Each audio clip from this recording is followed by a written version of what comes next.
vamos pegar nossas Bíblias, vamos abri-la no livro do profeta Isaías, ainda lá no Antigo Testamento, no capítulo de número 40.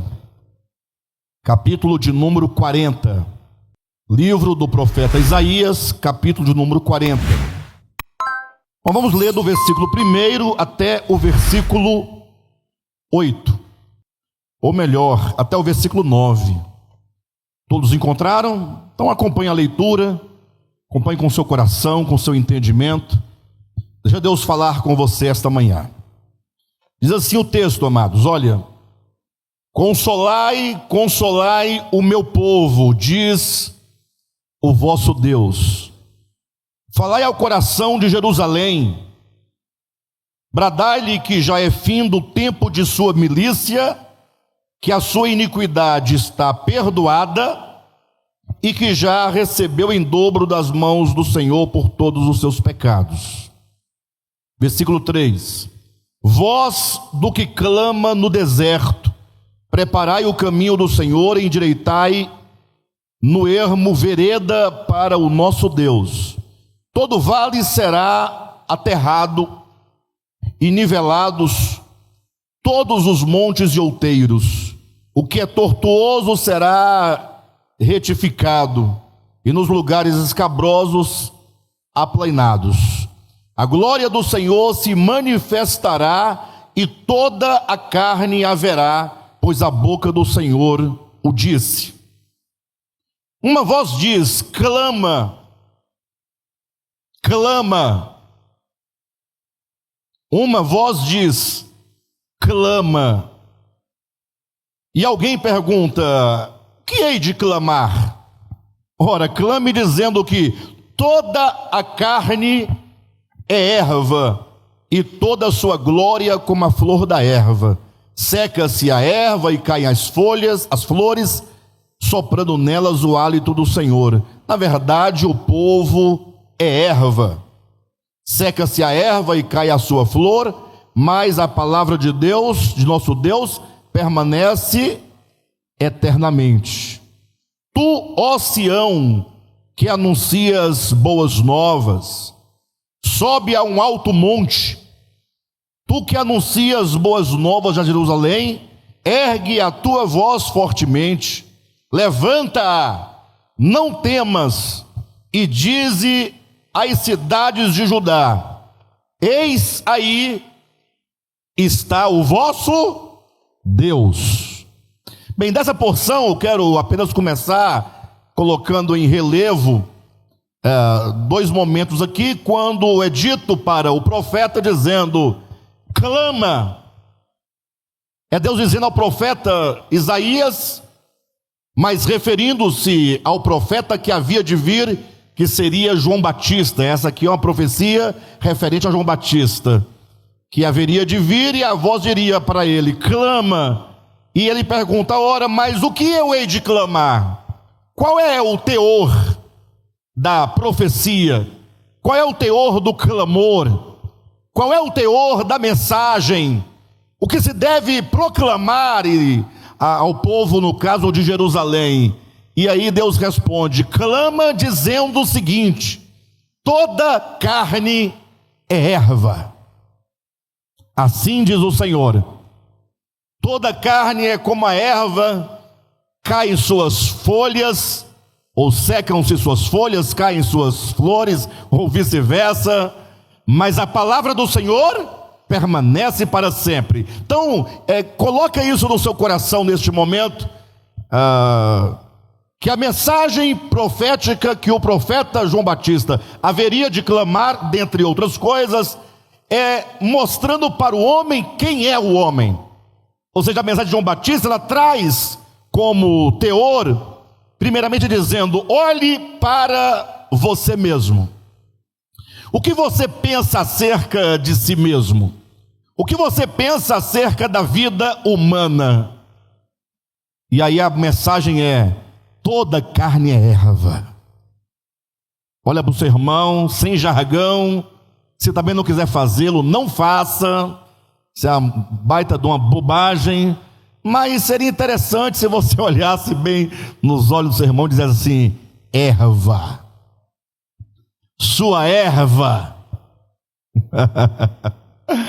Aí o marido, para aliviar para ele, do lado da esposa, fala: sua erva doce. A erva doce. Aí a mulher olha para o marido e fala assim: e você, sua erva daninha? Mas essa é a mensagem. É Deus dizendo: olha, chegará um momento na história em que a história ela vai sofrer uma mudança de direção.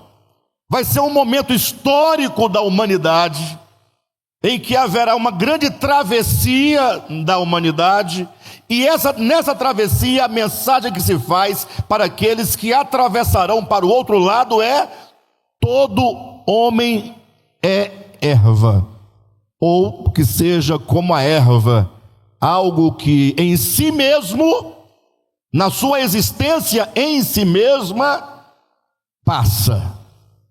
Ninguém é em si mesmo para sempre, ninguém continuará. Mas tem um outro aspecto dessa mensagem aí de Isaías, que o profeta haveria de proclamar por ocasião dessa travessia de que falaremos hoje. É o que está no versículo 9. Coloca o versículo 9, quando diz: tu, ó Sião, que anuncias boas novas, sobe ao monte alto, que anuncias boas novas, tu que anuncias boas novas a Jerusalém, ergue a tua voz fortemente, levanta a tua voz, não temas, e dize às cidades de Judá: eis aí está o vosso Deus. Agora, se nós tomarmos esses dois pontos altos aí desse texto, de um lado você fala: todo homem é erva. Ou seja, você mostra que o homem em si mesmo, na sua própria existência, a depender de si mesmo, a depender das suas forças, da sua capacidade, da sua inteligência, do seu dinheiro, dos seus recursos, ou de qualquer coisa que seja, todo homem, independentemente, indistintamente, é erva. Está fadado à falência, ao acabamento, à destruição, à nulidade. Agora, aí o homem fica todo destruído, né? Ele olha para si, ele fica triste, ele fica angustiado, mas em seguida se olha novamente para a mesma pessoa de quem foi dito que era erva e diz: mas calma, eis aí está o vosso Deus. Então agora manda este homem olhar para este que chega, para este que vem, para esse que se manifesta, para esse que se apresenta aos homens que são ervas, como sendo este agora que aqui está, é o vosso Deus. É nessas duas bases que nós queremos essa manhã conversar um pouco com os irmãos.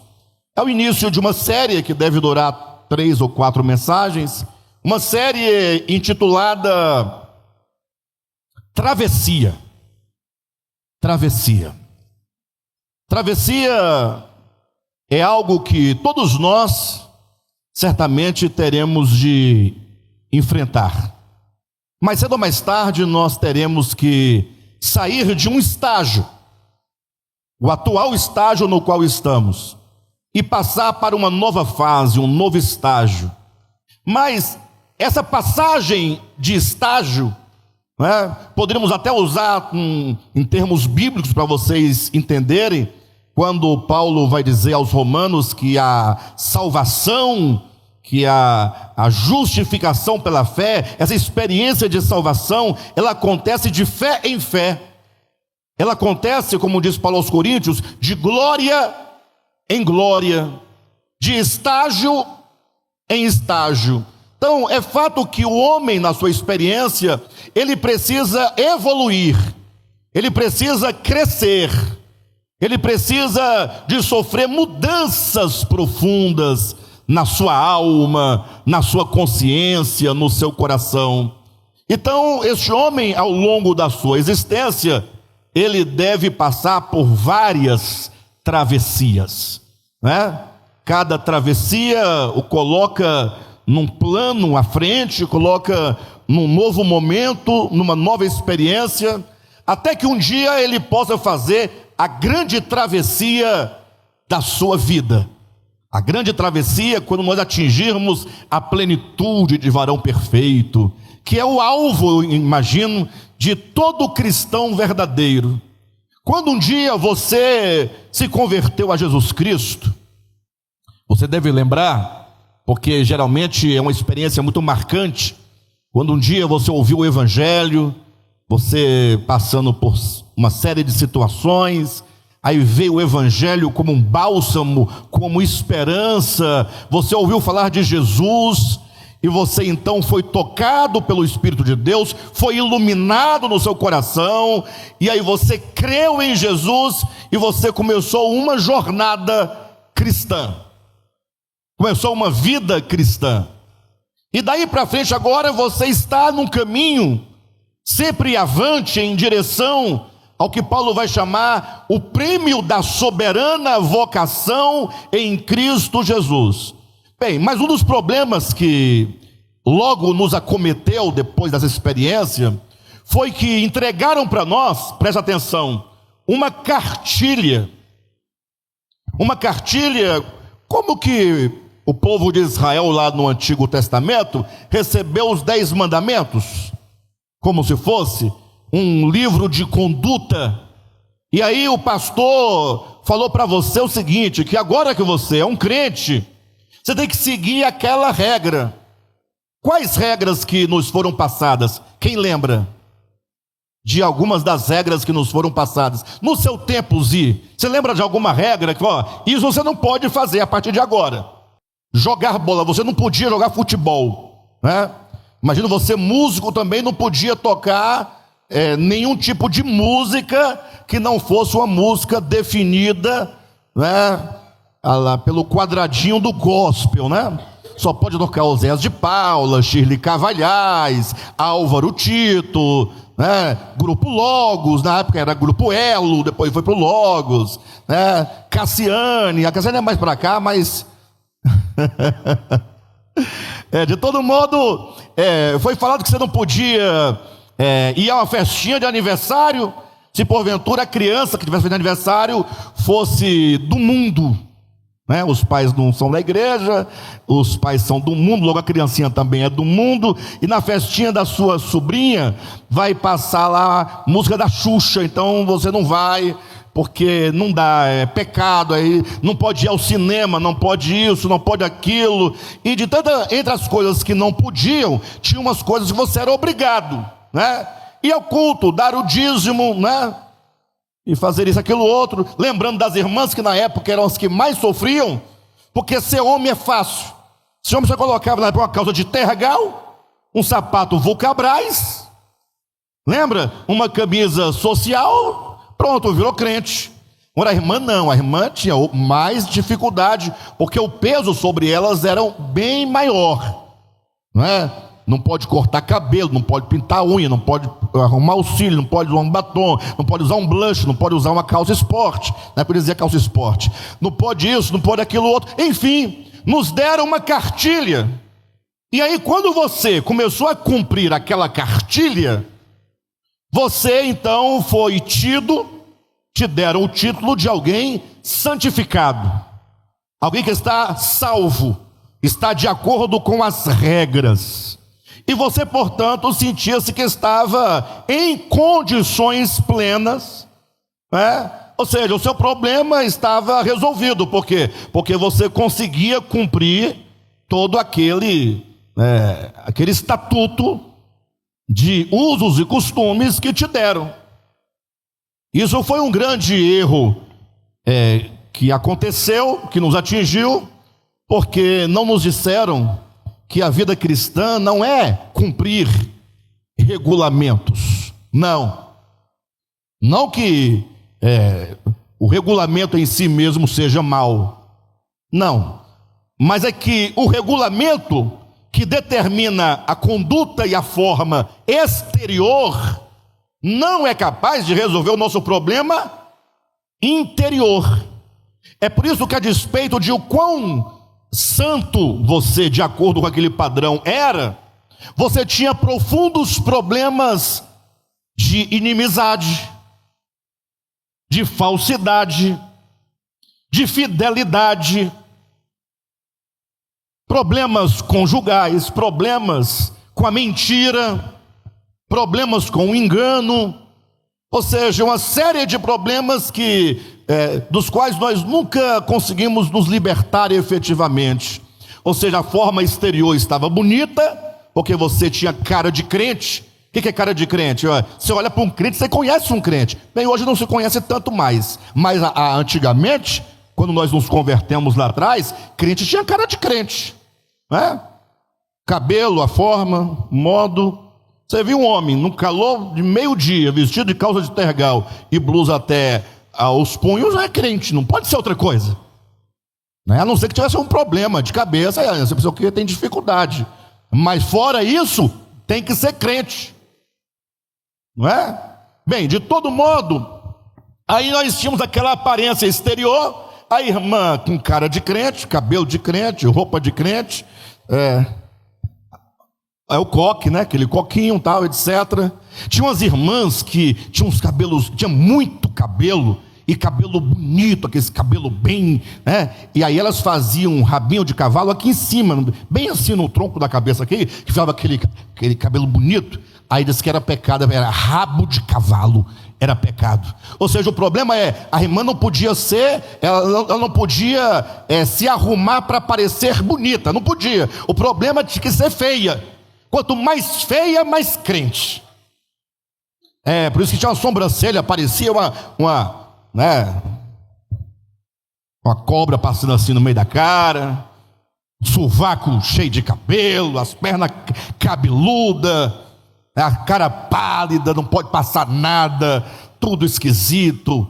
Aí quanto mais feia, mais diziam que tinha o Espírito Santo, né? A irmã começava a se arrumar um pouquinho mais, já está desviando a irmã.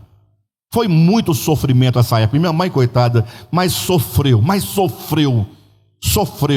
Minha mãe, para ela poder um dia, ela tinha que fazer uma cirurgia de varizes, e o médico falou, vai ter que depilar a perna, porque é cirurgia. Aí o pastor falou, sabe o quê? Não, você tem que escolher entre, seguir o evangelho ou cirurgia. Minha mãe falou assim, meu filho, eu vou escolher a cirurgia, porque Deus me conhece, eu conheço Ele, e aí nós dois resolve, né? Aí daí para frente, mamãe foi só declinando. Agora, vocês sabem como é que está a situação dela, né? Bem, de todo modo, aquela cartilha, ela dava uma aparência exterior razoável, ou seja, de acordo com os preceitos, como se fosse um sepulcro caiado, pintado a cal, por fora bonito, mas não resolvia os problemas interiores. Deixaram de nos falar que a vida cristã é um caminhar constante. Deixaram de nos falar que a vida cristã é não somente o habitar do Espírito Santo em nós, mas consiste na obra que Ele realiza em nós. E essa obra, queridos, não acontece de uma vez por todas, assim, do dia para a noite, algo como que um milagre. Você observou que, por mais que você tente, que você queira, que você busque, tem coisas que você ainda não alcança, sim ou não? Que ainda está distante.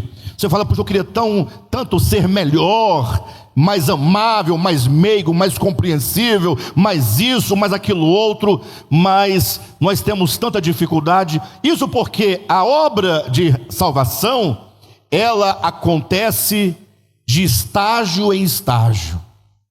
É como uma criança, né?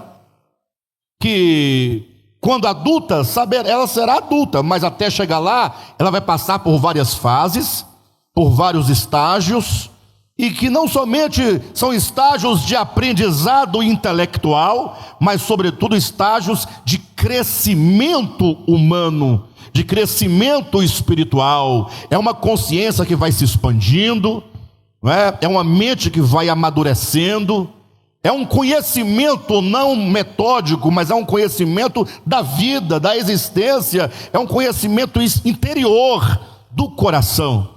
Assim também é a vida cristã. Nós estamos num processo de transformação. Se você sabe disso, e sabendo disso se põe no caminho, caminhando, Senhor, eu quero caminhar a cada dia, nesse processo de experiências com a salvação, então você, de tempo em tempo, vai passando de um estágio para outro, você vai realizando no início pequenas travessias, até que você chegará no momento em que você experimentará a grande travessia da sua vida. Agora, quando se fala de travessia, e essa é a proposta da série de mensagens que hoje nós estamos começando, a série Travessia, eu entendi que eu quero acompanhar aqui, pela própria Escritura, as travessias, sobretudo no âmbito do que a Escritura nos apresenta. Resolvi que eu vou acompanhar aqui pela Escritura, e como há muita coisa a ser dita sobre travessias e sobre a travessia, o que nós vamos fazer aqui nessa série é que nós vamos, sobretudo, apresentar aos irmãos a travessia do Antigo para o Novo Testamento. Alguém pode dizer, pastor, mas Devap está cansado já de saber que nós não vivemos no Antigo, mas no Novo Testamento.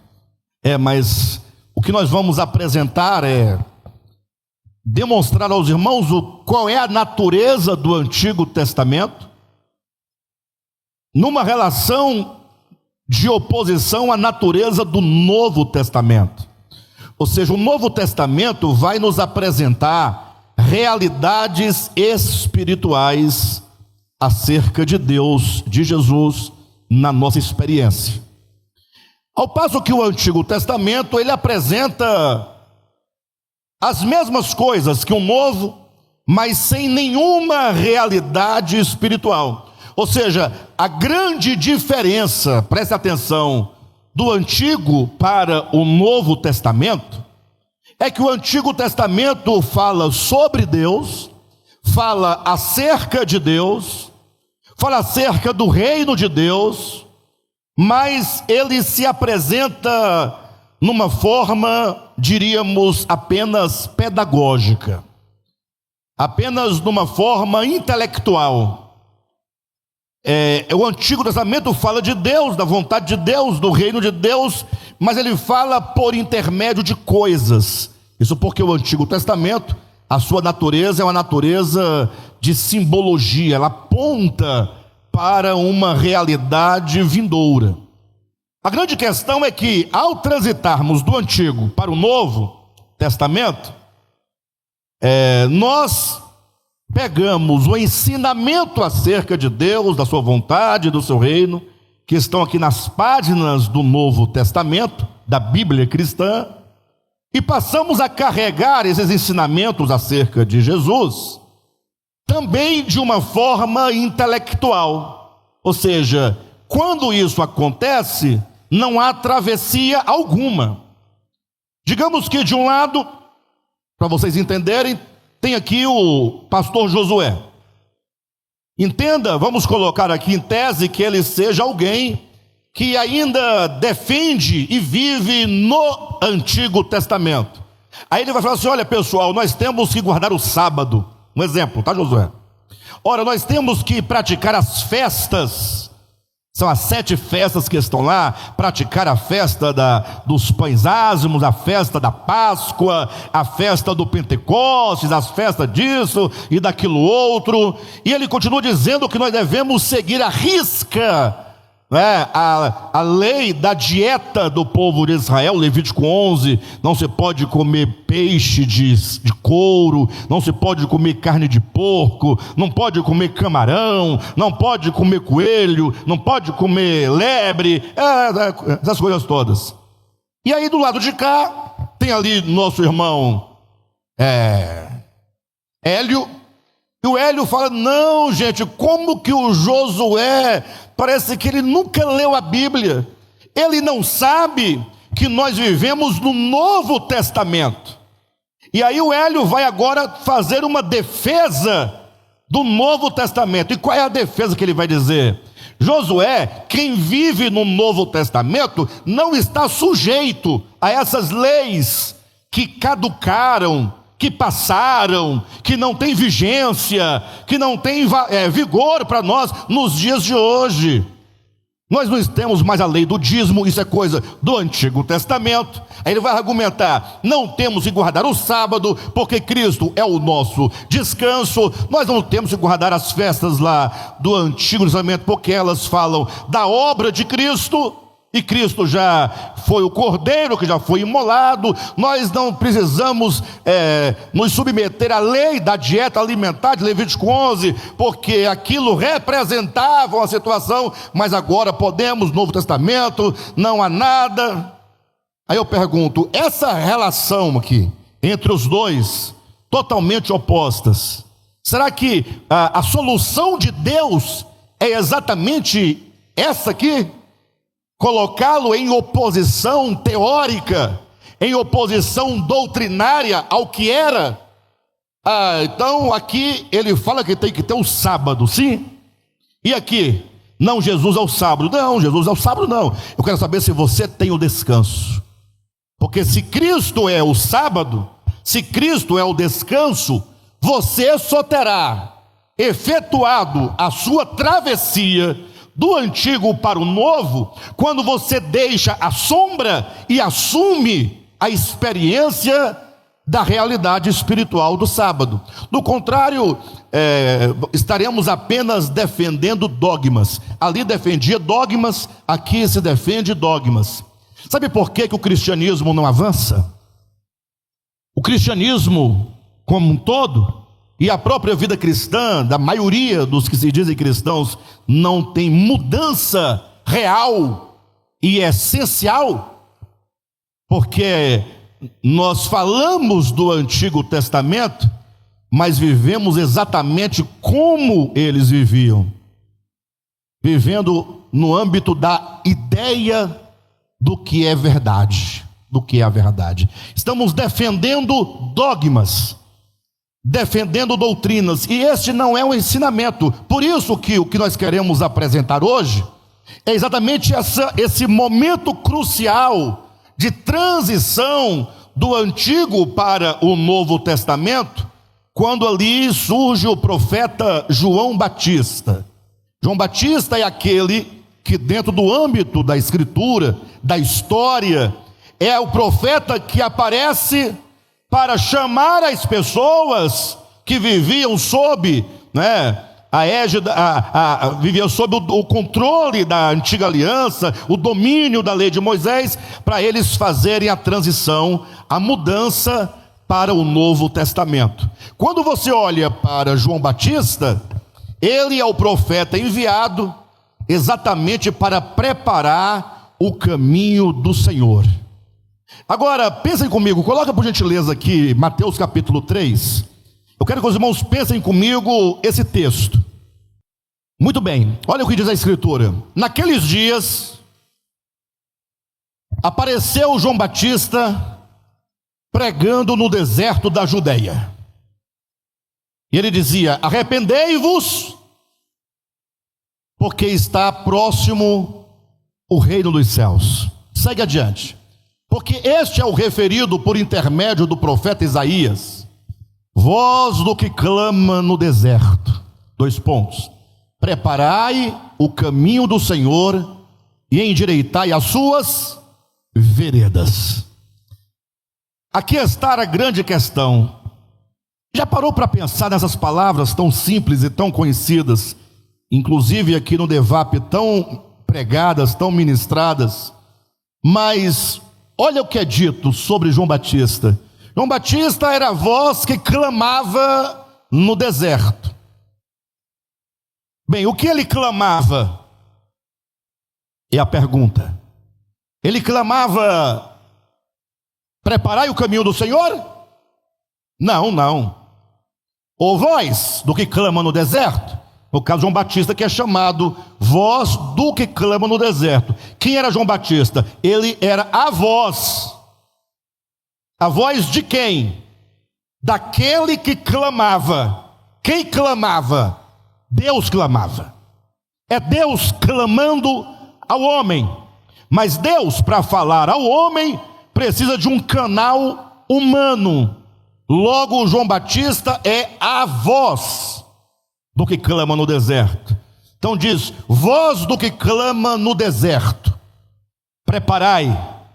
Vós, João Batista, você tem uma missão. Você tem que preparar o caminho do Senhor. Você tem que endireitar as suas veredas. As veredas de quem, pessoal? Pessoal, olha para o texto, em nome de Jesus, me ajuda aqui. Não é possível, vamos lá. Porque este é o referido por intermédio do profeta Isaías. 2 pontos. Voz do que clama no deserto, preparai o caminho do Senhor. Quem é que vai preparar? Quem vai preparar o caminho do Senhor? A voz do que clama no deserto. João Batista é a voz do que clama no deserto. Ele não é a voz que clama, ele é a voz do que clama. É Deus que clama, que chama, que fala aos corações. Só que ele o faz por intermédio do seu profeta. João Batista é a voz de Deus clamando no deserto dos corações humanos. Embora ele estivesse clamando no deserto da Judeia, mas não tem sentido nenhum ele num deserto da Judeia clamando para o deserto da Judeia. Não, o clamor é aos homens. Logo ele estava clamando, Deus estava clamando por intermédio daquele que era a voz do Senhor. Agora eu pergunto, preparai o caminho do Senhor. É Deus dizendo, você é a voz do que clama. Prepare o caminho do Senhor. Então, a mensagem dele não era para ele preparar o caminho. Isso aqui é o objetivo. O que é que ele clamava? O que é que ele clamava? 3 coisas ele clamava. Primeiro, toda carne é o quê? É erva. Nós lemos aqui Isaías 40, que é esse texto lá em profecia. Temos que ler lá em Isaías os 2. Quando diz, clama no deserto, e alguém pergunta, o que hei de clamar? Clame dizendo que toda carne é o quê? É erva. Ou seja, se o homem não se der conta de quem ele é, em si mesmo, ele nunca poderá sofrer nenhum tipo de travessia. Se você não entender, não olhar para você, para o seu coração, para a sua alma, o que hoje quase ninguém faz, é olhar para dentro de si, é julgar a si mesmo, é olhar-se no espelho da Escritura, lendo, para se conhecer, para se entender. Se não fizer isso, não tem como fazer travessia. Você tem que saber exatamente quem é você, totalmente dependente de Deus, carente de salvação, carente de libertação, carente de cura. Nós precisamos dessa obra que se realiza dentro de nós de salvação, uma salvação que acontece dentro de nós. Logo, deve-se clamar, todo homem é erva. Em seguida diz, o que ele deve clamar? Eis aqui está o vosso Deus. Ou seja, João Batista deveria apresentar às ervas, apresentar o Deus feito carne. Agora, qualquer um fala, eu quero passar para o lado de lá, eu quero sair daqui do Antigo Testamento, das sombras e figuras, e atravessar, fazer a travessia para o Deus que se faz carne, para que eu esteja com Ele, para que eu o siga, para que eu o sirva, para que Ele realize a obra que Ele quer realizar em mim. E João Batista diz, olha, mas para haver essa transição, essa travessia, essa primeira travessia, é preciso arrependimento. Por isso que é dito que a voz no deserto clamava: arrependei-vos. Ela clamava: toda carne é erva. Ela clamava: eis aqui está o vosso Deus. E ela clamava: portanto, arrependei-vos. Ou seja, o arrependimento é uma condição essencial para qualquer um que quiser transitar de um lado para o outro, do Antigo para o Novo Testamento, das sombras e figuras para a realidade do reino dos céus. Agora, observa que isso que acontece só pode acontecer dentro do homem. Voltando lá no versículo, ou avançando um pouquinho para o versículo 3, quando diz: voz do que clama no deserto, preparai o caminho do Senhor, endireitai as suas veredas. Eu me recordo que há um bom tempo, eu lendo esse texto, eu fiquei perguntando: olha, preparar o caminho de quem? Do Senhor. Eu pensava que era como se eu fosse apenas um arauto que ia à frente do Senhor, para dizer: pessoal, olha, Ele está chegando, viu? Ele está chegando. Sabe quando uma autoridade vai chegar num lugar e ele manda uma comitiva à frente, anunciando a sua chegada? Aí a pessoa: pessoal, se preparem aí, se organizem, porque o fulano está chegando. Mas o texto diz que ele não somente deveria anunciar a chegada do Cristo, que é eis aí o vosso Deus, mas ele vinha antes, porque ele deveria preparar o caminho. E esse preparar o caminho não é meramente anunciá-lo, ou anunciar a sua chegada, mas ele deveria endireitar as veredas de quem? Do Senhor. É como que dissesse: pessoal, olha, o Senhor está vindo. Então vamos para o lado de cá agora, todo mundo. Vamos nos imaginar na era do Antigo Testamento. Me acompanhe. Todo o povo de Israel aguardava o Messias, sim ou não? A promessa da vinda do Messias está desde a queda do homem. Gênesis capítulo 3, foi feita a promessa do descendente da mulher. De lá para cá, todos os homens vêm aguardando a chegada do Messias. Mas sobretudo o povo de Israel, que era o povo escolhido, que era o povo separado, que era a igreja da época, né? Que era o povo que se entendia como aqueles que era o povo pertencente ao Deus verdadeiro. E agora está todo esse povo aqui aguardando o Messias. Esse povo, que é o povo de Israel, eles tinham todo um procedimento litúrgico. Eles tinham várias práticas, mesmo ordenadas por Deus, mas imagina vocês que eles tinham lá o templo, que era o templo sagrado. Então, olha que coisa maravilhosa: se o templo é sagrado, o nosso templo é o quê? É sagrado. É um problema, é uma questão resolvida. Então eles tinham que subir ao templo, então eles iam ao templo.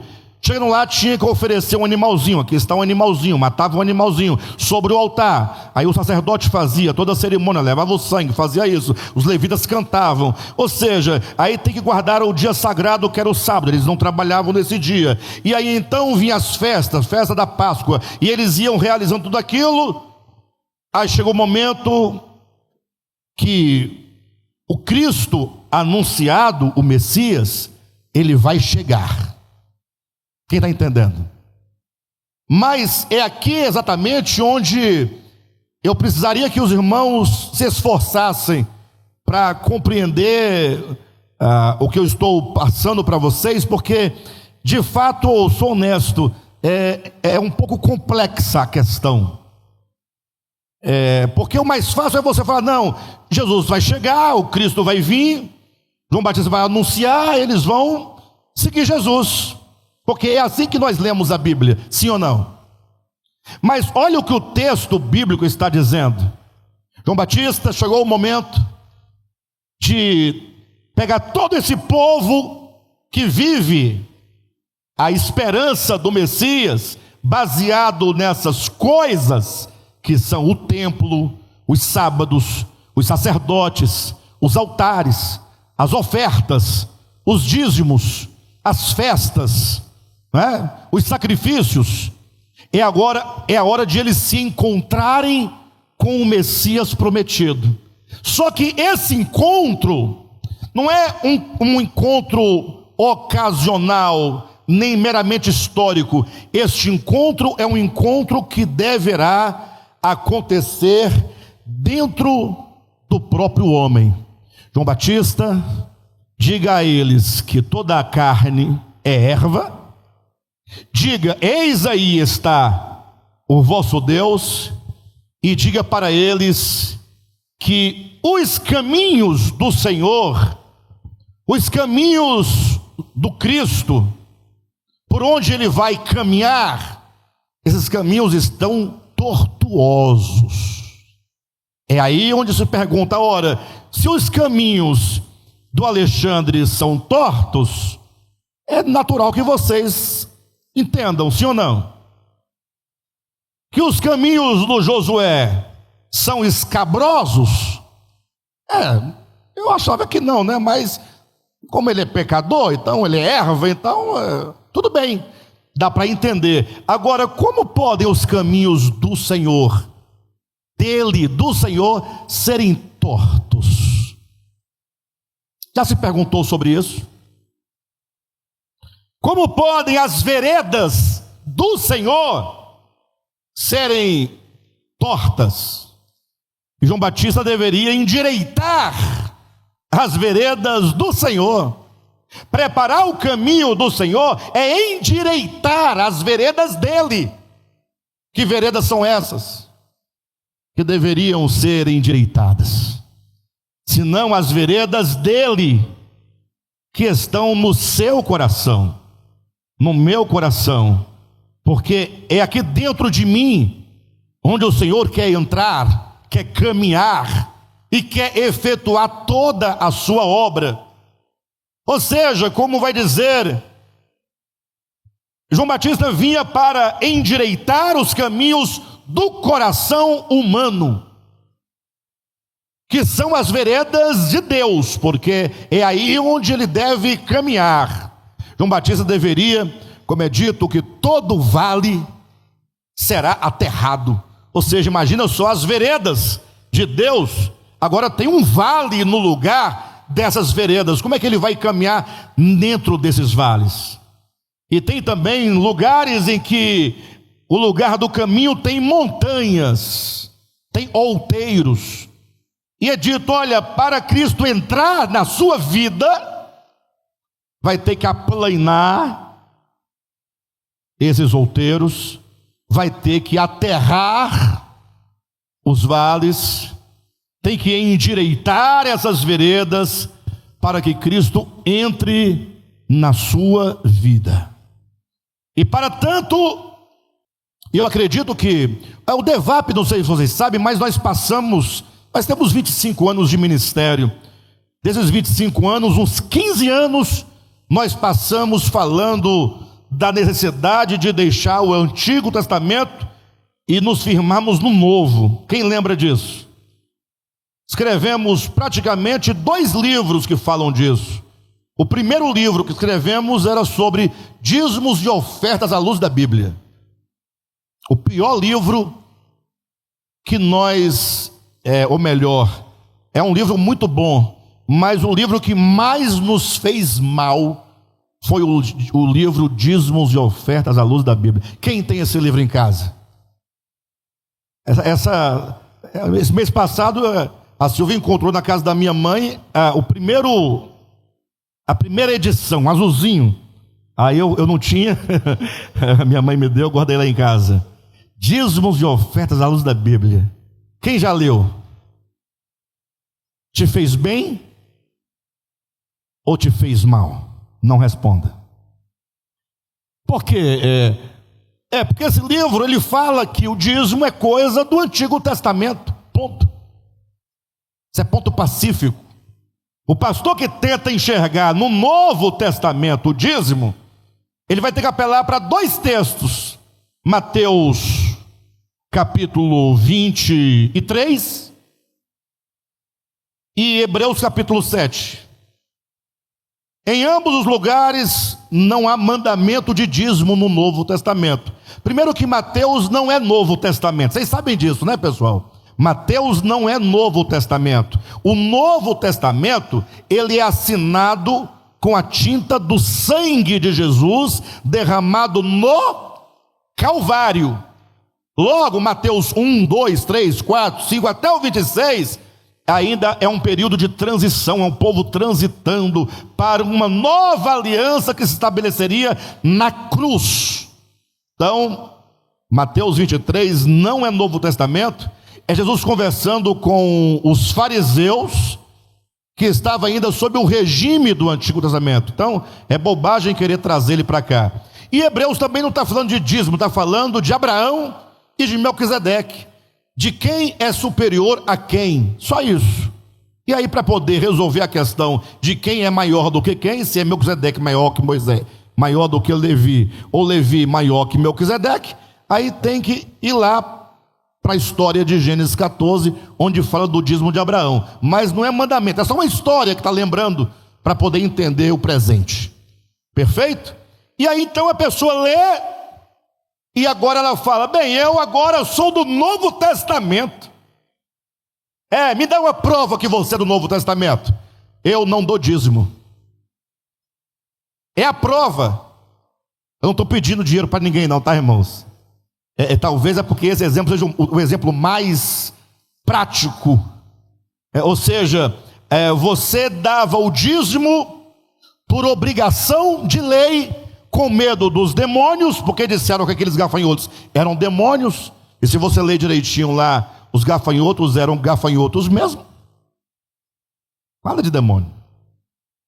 E agora você deixou de dar o que você nunca quis dar, que era o dízimo, e agora você então consolida a sua avareza, a sua falta de generosidade, a sua falta de amor, em nome de quê? Eu sou do Novo Testamento. Então é isso que é Novo Testamento? Aí o sábado também não guardo, porque Novo Testamento. E congrega também não, porque Deus não habita em casas feitas por mãos humanas. Sou do Novo Testamento, eu sou o templo. Então a sua vida piorou. Me desculpe. Tudo piorou na sua vida. Porque você antigamente não fazia um tanto de coisas em nome do seu medo do demônio.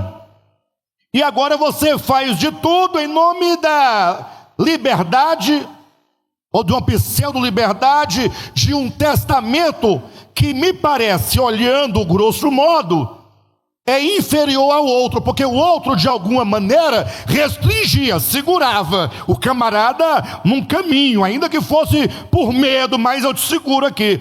Agora não, você agora virou um filho pródigo, em nome do Novo Testamento. Não dá para entender que a transição seja essa. Isso não é travessia, esse é abismo.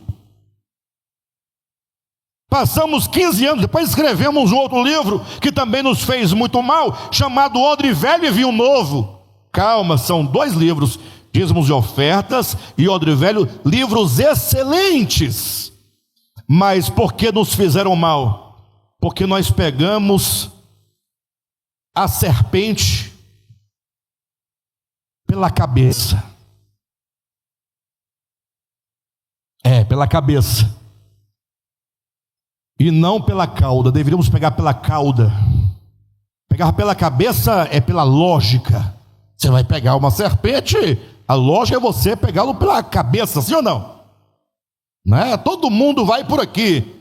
A lógica é outra. A lógica não é uma vida facilitada, não é uma vida da carne, não é uma vida sem crescimento, não é uma vida estagnada, não é uma vida não estou nem aí, não é essa vida, essa vidinha de crente sem futuro. Gente, ninguém mais acredita em crente. Até os crentes estão desconfiados dos crentes, porque crente não funciona. Quer ver uma coisa? Você vai fazer um serviço na sua casa, Chama um crente para ver o que vai acontecer, para ele fazer o serviço. Calma, tem uns que são muito corretos. Mas, irmãos, misericórdia. Eu mesmo agora tive uma experiência passada. Mas o Nivaldo arrumou um crente para ir fazer um serviço para mim. Só passei raiva. Aí no final eu falei, irmão, ó, vai em paz, Deus te abençoe, está tudo certo. Te devo quanto? Tanto, tá, que é seu. Vai. Não tem jeito. Você fica, não vou pagar não, não, é quanto que é? Tanto, leva seu dinheiro, vai embora, está tudo certo, está tudo resolvido, para você ter paz. Se fosse eu vou brigar, aí ele vai brigar, 2 crentes na carne, um paraibano e o outro lá, sabe o que ele era? É um problema muito sério. Então a melhor coisa é você paga, ora por ele, vai em paz, Deus te abençoe, vai e não volte mais. Hein? Vai e não volte mais. A gente comprava instrumentos só numa loja antigamente, a gente era bem cativo, e lá tinha um irmão, e ele falava, pastor Alexandre, o dono da loja, falou, pastor Alexandre, olha, vocês estão de parabéns. Eu falei, mas por quê? Porque vocês pagam. Eu falei, mas não tem parabéns para quem paga, é obrigação, pagar é obrigação. Obrigação mas aqui o que eu tenho. Aí ele abre a gaveta, puxa tanto de cheque, na época tinha muito cheque. Pastor, tudo. Eu falei, não é possível, eu não acredito. Aí entra a minha carne, ó, me dê que eu recebo para você. E como é que recebe? Coisa mais fácil é receber cheque de pastor. Você vai na igreja dele, quando acabar o culto, vai, amém, só um pouquinho, pastor, vim receber o cheque, na frente do povo. Ele paga? Não sei, eu acho que paga, não é possível, né? Mas isso é carne também, né? É a provocação da carne, é carne que não paga, carne que é justa demais. Enfim, mas eu quero saber dessa transição aqui, ó. Gente, transitar do Antigo Testamento para o Novo, fazer esta travessia, requer, o que diz João Batista, arrependimento. Arrependimento é uma palavra grega, que é exatamente o tema da mensagem de hoje, que se lê em grego metanoia. Metanoia. Tanto faz você falar metanoia ou falar arrependimento, é uma coisa só. Mas o fato é que metanoia não é aquele arrependimento. Eu sei que vocês já se arrependeram muitas vezes, eu também. Sabe quando você faz uma coisa e fica arrependido? Triste. Puxa vida. Mas será que esse arrependimento não é uma vergonha moral? Não é uma mera vergonha moral? Você fez uma coisa tão errada, tão assim pequena, né? Tão sem futuro, que agora você está envergonhado do que vão pensar de você. Aí você fica como que arrependido, não porque houve alguma mudança real nas suas faculdades, mas é o seu ego que está sendo consumido com a grande questão: o que vão pensar de mim? Aí você, não querendo que ninguém pense mal de você, que você não perca aquela imagem de tantas pessoas, você fica triste, fala, puxa, nunca mais vou fazer isso. É bobagem. É só dar 3 meses você torna a fazer novamente. A palavra metanoia nada tem a ver com esse sentimento que nós sentimos depois que fazemos alguma coisa, porque na maioria das vezes, esse sentimento que nós chamamos de arrependimento, tanto é que você se arrepende da mesma coisa várias vezes. Ora, se você se arrepende de uma coisa várias vezes, é porque nunca houve arrependimento. Porque arrependimento, no sentido da palavra, quer dizer que houve uma mudança real na sua mente. É uma mudança orgânica nas suas vontades. Houve uma transformação. Por exemplo, quando Paulo fala, quando eu era criança, eu gostava das coisas de criança, ficando adulto, deixei de gostar das coisas de criança e passei a gostar das coisas de adulto. O que acontece nessa mudança da criança para o adulto? Será que ele está constrangido com o passado e agora ele não quer fazer para que ninguém o chame de criança? Não, é porque ele não é mais. Houve mudanças reais na sua alma. A palavra metanoia, ela implica exatamente essa mudança de mente, de vontade, de emoções. Agora, é lógico que essa palavra, ou a experiência da metanoia, ela é muito abrangente. Nos termos que estamos colocando do Antigo para o Novo Testamento, é uma questão muito básica, mas que nos pega aqui. É exatamente você olhar para toda a sua vida religiosa, pense comigo, toda a estrutura da religião, do templo, porque não é fácil você viver 1500 anos dentro de uma cultura com toda aquele sistema que eles tinham religioso, com as suas liturgias, suas cerimônias, os seus ritos. E agora aparece o Cristo. Então qual que é a ideia? A ideia é que você deixe para trás tudo isso, tudo o que outrora, embora falasse de Deus, acerca de Deus e do reino de Deus, mas estava no plano das prefigurações. E aqui teríamos que ter um pouco mais de tempo para falar sobre isso. Ou seja, lá havia um dia da semana que era sagrado, sim ou não? Mas a Bíblia, nós vamos falar disso numa das travessias mais na frente dessa nossa série.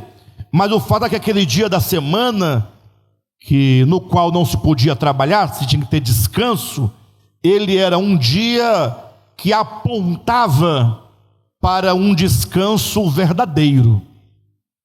A ideia é: deixa a sombra, a figura, e transita para a realidade espiritual que é Cristo.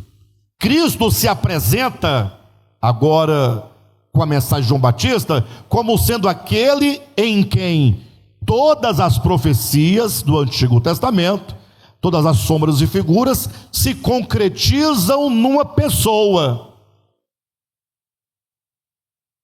se concretizam em Jesus. Então a ideia aqui de João Batista era convidar as pessoas para fazerem a grande transição da era das sombras e figuras para a era da realidade. Isso requeriria de cada pessoa um arrependimento, uma metanoia, ou uma mudança de quê?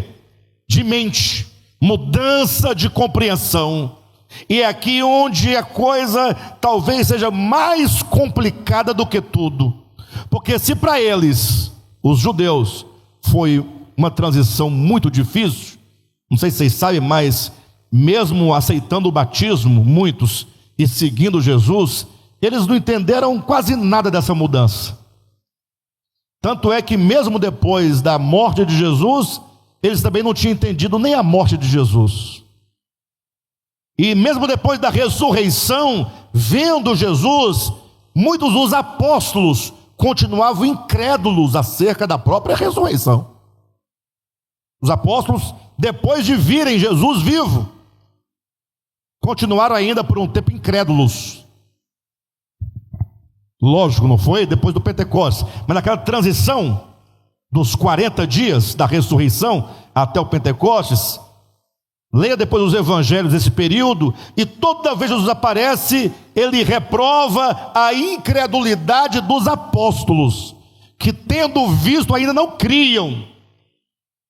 E mesmo depois da ressurreição, mesmo depois do Pentecostes, eles ainda passaram décadas e décadas e décadas debatendo se faz, se não faz, se circuncida, se não circuncida, se guarda o sábado, se não guarda. Ou seja, basicamente não compreendiam a clareza disso. A clareza de que quando chega Cristo, tudo o mais deve ser abandonado. Tudo o que diz respeito ao religioso, ao místico, ao sagrado, nas formas de sombras e figuras. Tudo. Tudo.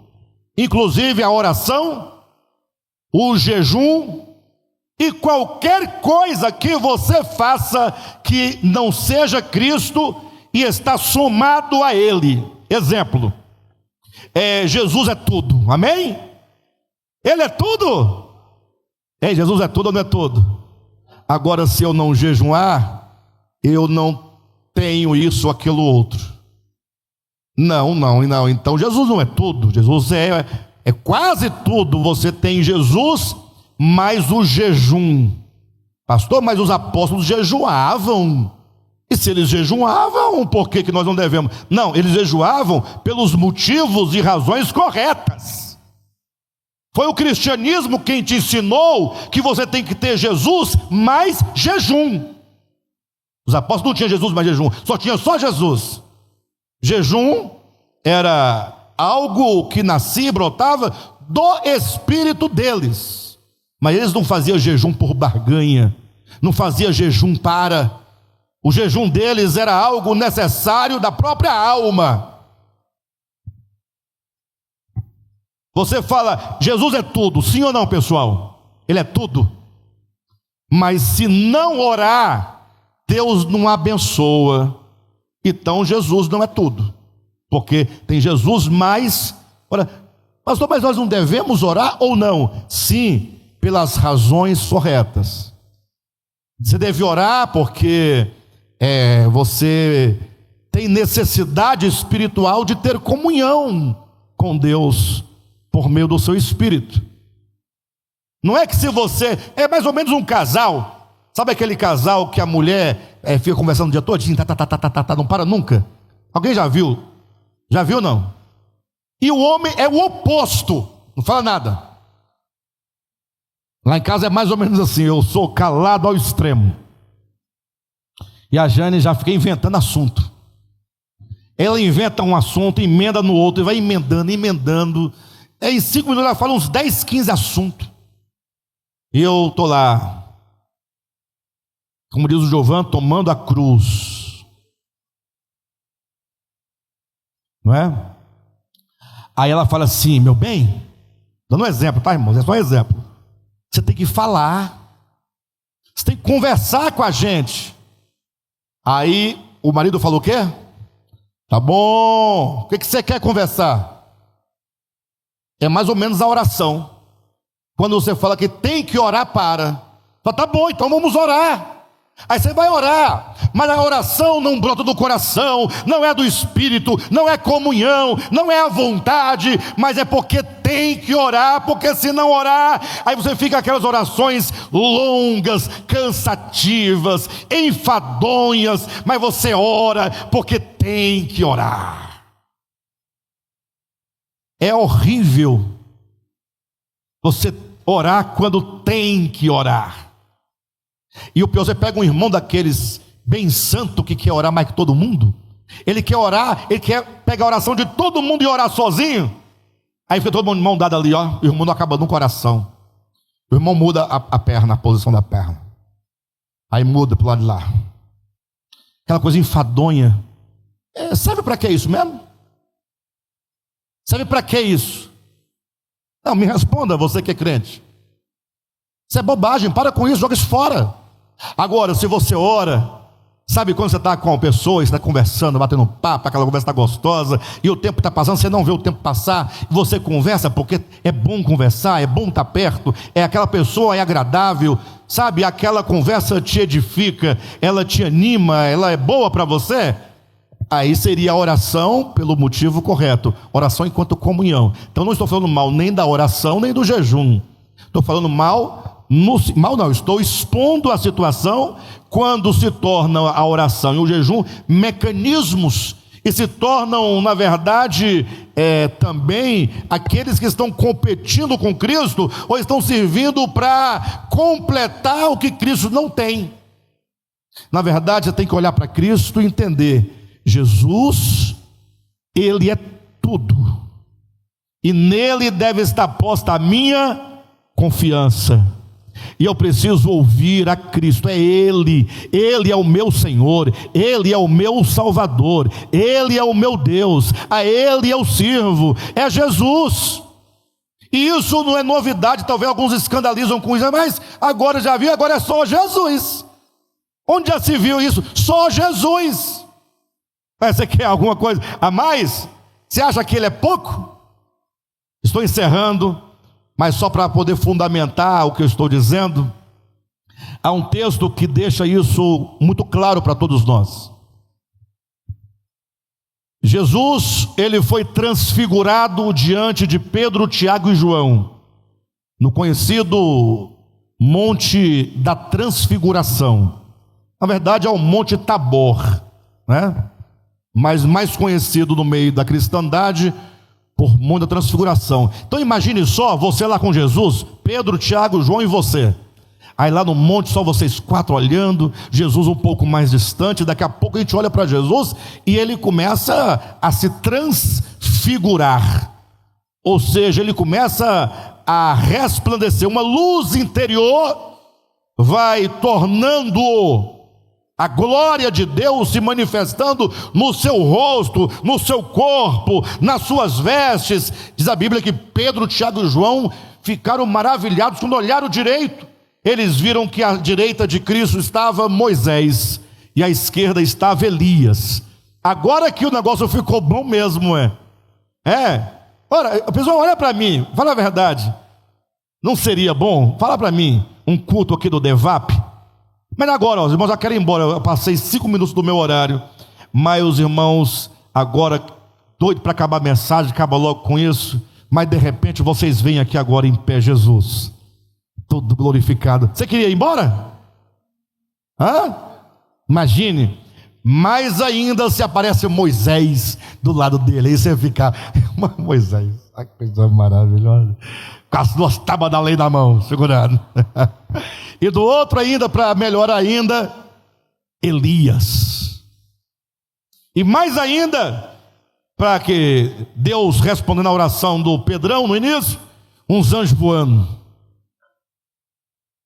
na cabeça de Jesus, de Pedro, de Tiago, 3, 4 anjos no meio da igreja, com as asas, batendo as asas, né? Aí no meio, você, opa, peguei a pena do anjo. Vocês viram o irmão vendendo a pena do anjo? Não viram? Vocês não viram? Não, eu pensei que era brincadeira. Eu falei, esse cara está brincando, é uma piada, porque tem muita gente que faz piada, né? Não, ele fala sério. Eu fui olhar outros vídeos, ele fala com anjo, ele conversa com anjo, os cultos com anjo, e ele apareceu com a pena do anjo, uma pena amarela, a pena da asa do anjo. Enfim, aí eu pergunto para vocês, eu quero encerrar. Para eu encerrar vocês têm que me ajudar. Imagina só, não é um culto bacana? Jesus, Moisés, Elias e os anjos batendo as asas no meio. Que glorioso. Quem queria um culto desse? Fala a verdade. Fala a verdade. Não, pessoal, não é pegadinha não. Vocês preferem um culto desse ou um culto sem nada disso? Se tivesse um culto desse, nós teríamos aqui 80 pessoas, igual tem hoje? Teria quantas pessoas aqui dentro? Não cabe. Pode ir para o estádio. Jesus, brilhoso, Moisés de um lado, Elias e os anjos batendo as asas. Gente, que maravilha.